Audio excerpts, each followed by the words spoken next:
Hi everybody, welcome back to our channel Kalyan institute. और आज हम फ्यूचर टेंस के बारे में बात करेंगे। इससे पहले हम प्रेजेंट टेंस को और पास्ट टेंस को, इन दोनों को ही डिटेल में पढ़ चुके हैं, इनके चारों part with rules with example. आज से हम फ्यूचर टेंस शुरू करेंगे। तो फ्यूचर टेंस का फर्स्ट पार्ट जो होता है वो होता है simple future tense. Simple future tense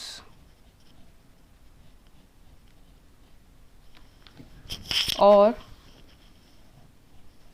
जो दूसरा नाम होता है वो होता है फ्यूचर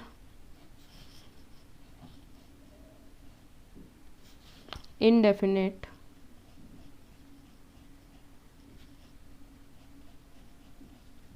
टेंस।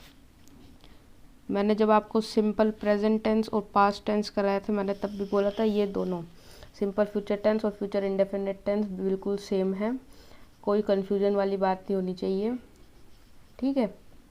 जैसे एक जब छोटा बच्चा होता है तो उसका स्कूल में जो नाम होता है वो अलग होता है और घर पे उसको कोई निक नेम से बुलाते हैं तो वो अलग है। तो लेकिन बच्चा तो एक ही है, इसीलिए नाम अलग अलग है, रूल्स सेम ही रहे, कन्फ्यूजन वाली बात नहीं है।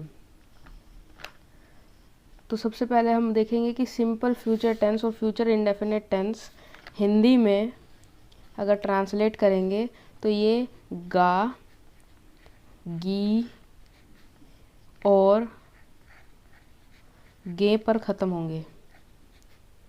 गे पर ख़त्म होंगे, गा गी गे। ठीक है।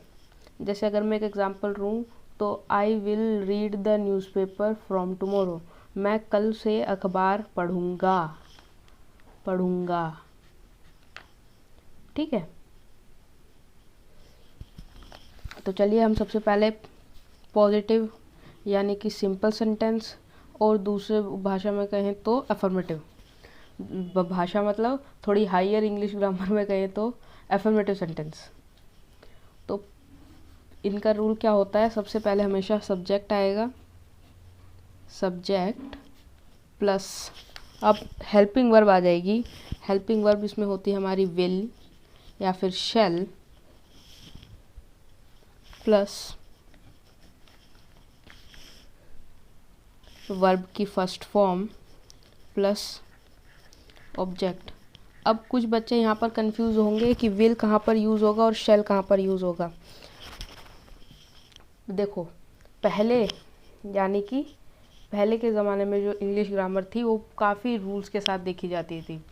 तो उसमें क्या हुआ कि उधर पहले कहते थे कि आई और वी के साथ शैल यूज़ होगा, बाकी सब के साथ विल यूज़ होगा। लेकिन मॉडर्न इंग्लिश ग्रामर जो चल रही है आज के टाइम में, जो मॉडर्न इंग्लिश ग्रामर चल रही है वो सबके साथ ही विल लगाती है। उन्होंने शैल का सिस्टम ही ख़त्म कर दिया है।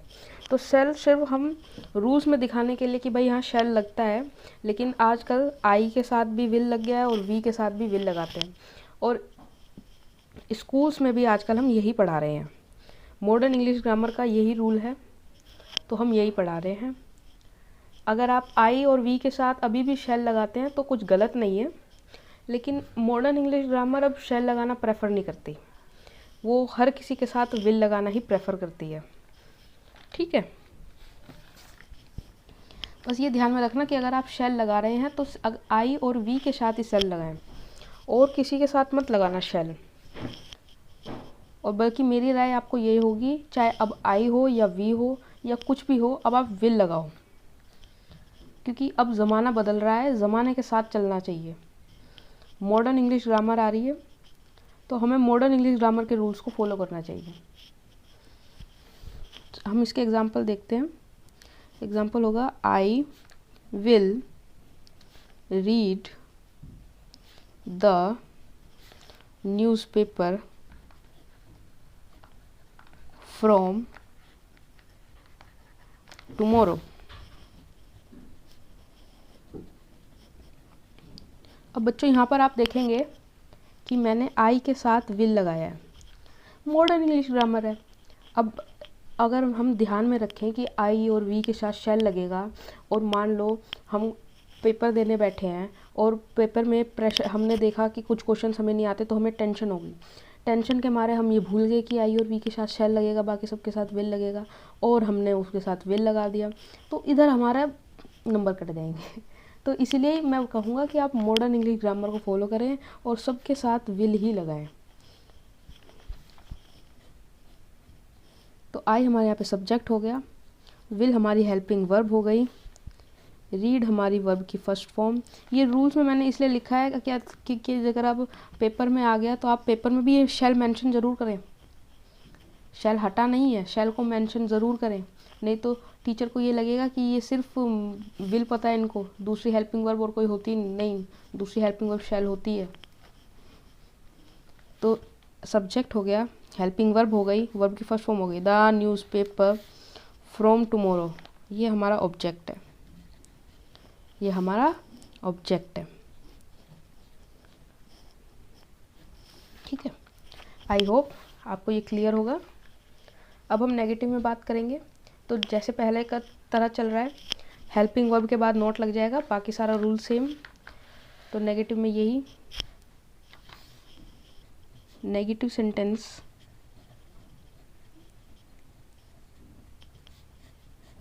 Subject plus will shall plus helping verb आ गई। अब हेल्पिंग वर्ब के बाद हम नोट लगा देंगे, नोट प्लस वर्ब की फर्स्ट फॉर्म प्लस ऑब्जेक्ट। तो आई होप आपको कोई दिक्कत नहीं होनी चाहिए। ये हमने हेल्पिंग वर्ब के बाद नोट लगा दिया है। नेगेटिव सेंटेंस में बस हमें इतना ही करना होता है, पूरा जो फॉर्मूला है वो पॉजिटिव सेंटेंस की तरह सेम आएगा, और जो हेल्पिंग वर्ब होगी पॉजिटिव सेंटेंस में उसके बाद हम नोट लगा देंगे तो वो हमारा नेगेटिव सेंटेंस बन जाएगा। इसको अगर मैं एग्जाम्पल की तरह आपको लिख कर दिखाऊँ तो आई will not read the newspaper from tomorrow. तो आई यहाँ पर हमारा सब्जेक्ट हो गया, विल यहाँ पर हमारी हेल्पिंग वर्ब हो गई, नॉट क्योंकि नेगेटिव सेंटेंस है मैं एनएस लिख रहा हूँ, रीड हमारी वर्ब की first form, the newspaper from tomorrow हमारा object. Okay, I will not read the newspaper from tomorrow, मैं कल से अखबार नहीं पढ़ूंगा, मैं कल से अखबार नहीं पढ़ूंगा। ठीक है, गा पे ख़त्म हो रहा है, future tense, simple future tense. अब नेगेटिव आपको क्लियर होगा, पॉजिटिव आपको क्लियर होगा। If not then please let us know in the comment section, हम वहाँ पर आपकी मदद करने की पूरी तरह से कोशिश करेंगे। अब हम बात करेंगे इंटेरोगेटिव के बारे में। इंटेरोगेटिव सेंटेंस, इंटेरोगेटिव सेंटेंस में क्या होता है, हेल्पिंग वर्ब पहले आ जाती है और लास्ट में क्वेश्चन मार्क, हेल्पिंग वर्ब पहले क्वेश्चन मार्क लास्ट में, नोट हट जाएगा। चलिए तो लिखते हैं अब interrogative sentence.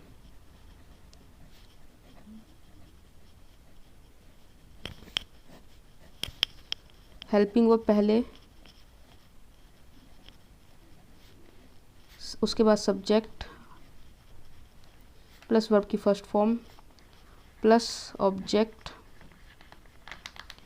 Plus question mark. Question mark बहुत ज़रूरी है। अब इसको मैं एग्जांपल के तौर पे देख लेता हूँ।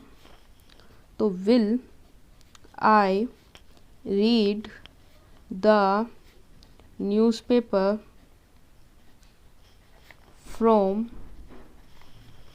Tomorrow, question mark. ठीक है, विल यहाँ पर हमारा हो गया हेल्पिंग वर्ब, आई हमारी हो गई सब्जेक्ट, रीड वर्ब की first form, the newspaper from tomorrow object, question mark. Okay,